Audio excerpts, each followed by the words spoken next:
growth are at stake.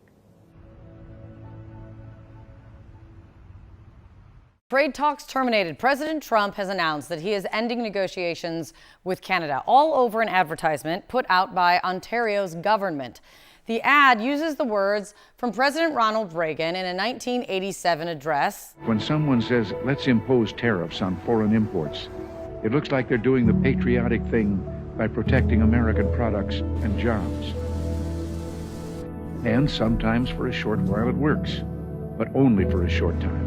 Essentially, in this post on True Social, he said that he believes that the ad was fake, that the message was fake. It is unclear what was misrepresented, because if you look at that speech, it was a radio address that Reagan gave in 1987. He gave it from Camp David.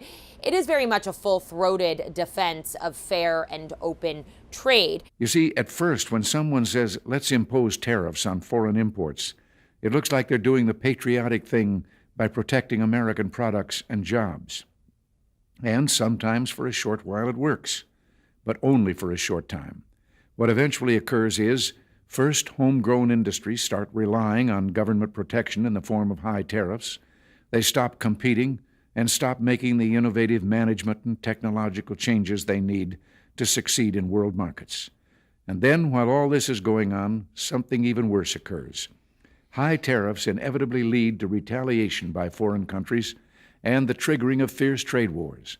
The result is more and more tariffs, higher and higher trade barriers, and less competition. So soon, because of the prices made artificially high by tariffs that subsidize inefficiency and poor management, people stop buying. Then the worst happens. Markets shrink and collapse, businesses and industries shut down, and millions of people lose their jobs. The memory of all this occurring back in the 30s made me determined when I came to Washington to spare the American people the protectionist legislation that destroys prosperity. For months, we have stressed the importance of distinguishing things we can control and things we can't control. We can't control the trade policy of the United States. We recognize that that policy has fundamentally changed from the policy in the 1980s, 1990s, 2000s. And it's a situation where the United States has tariffs against every one of their trading partners to different degrees. And it's in that context that our officials, my colleagues, have been working with their American colleagues on detailed, constructive negotiations, discussions on specific transactions, specific sectors, steel, aluminum, and energy, and a lot of progress has been made. And we stand ready to pick up on that progress and build on that progress when the Americans are ready to have those discussions, because it will be for the benefit of workers in the United States, workers in Canada, and families in both of our countries. Mr. Hassett, just very quickly, what it has been so challenging about dealing with Canada in trade negotiations? I guess the lack of flexibility, and also I would guess that leftover behaviors from like the Trudeau folks that can be very frustrating for people who are negotiating. Sir, two questions, if I may. I know you're going around here quickly. Yeah. For just simply your assessment of the latest inflation numbers, CPI numbers, 3%. The inflation numbers were fantastic. 48 Bloomberg economists got it wrong. It was the core was down relative to August and down relative to expectation. And the top line number actually was inflated because there was a shutdown of a refinery in Indiana that made gas prices go up a lot in September, but we've seen those have already come down, so we're highly confident that the next number will even be below this. And that's really, it's important to think about the theory of why this happens. It's not just about the numbers, right? So what happened was we got the worst inflation spike that we've had in our lifetimes because President Biden and his team had runaway spending, runaway deficit spending. I'm here to tell you that we just ran the numbers getting the monthly Treasury statement, and the deficit this year is going to be about $600 billion lower than it was last year. And that $600 billion decline is about equal, $200 billion of it is lower discretionary spending. And so because of that, there's less inflationary force pushing prices up.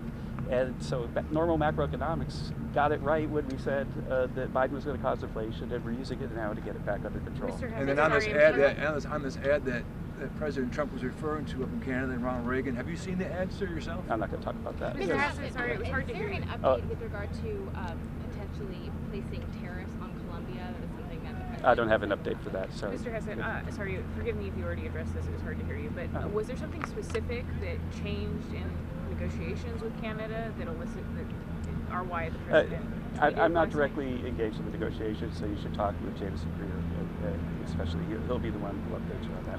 And then on the SNAP, if I could follow on the SNAP payments, are you expecting the administration to release any kind of funding for I think Russ Vogt will get back to you on that matter. Are you optimistic that you'll be able to get a trade deal with China before November 1st? We'll see how it goes. But we've got the top negotiators on earth, Scott Bessent and President Trump, on the case. What so happens I got if to you don't go make back that now, deadline? guys. President Donald Trump says he is ending trade talks with Canada, threatening once again to upend the crucial economic relationship between the United States and its second biggest trading partner. He's taking issue with this ad released by the government of Ontario last week. It features audio from a 1987 speech by then President Ronald Reagan criticizing tariffs on foreign goods. High tariffs inevitably lead to retaliation by foreign countries and the triggering of fierce trade wars. Then the worst happens. Markets shrink and collapse, businesses and industries shut down, and millions of people lose their jobs. The Reagan Foundation put out a statement saying it believes the ad, quote, misrepresents the late president's comments. While the clip did lack context and was edited down, the theme of Reagan's address was support for free and fair trade. So it's not immediately clear which specifics the foundation took issue with. Trump reacted on social media, writing in part, the Ronald Reagan Foundation has just announced that Canada has fraudulently used an advertisement which is fake, featuring Ronald Reagan speaking negatively about tariffs, adding in all caps, all trade negotiations with Canada are hereby terminated. The relationship between the United States and Canada has been tense in recent months, in part because of Trump's tariff policies. In brief remarks Friday, Canada's Prime Minister Mark Carney said that the country is focused on what it can control, which he says includes developing new partnerships and opportunities. At the White House, I'm Julia Bitbrook.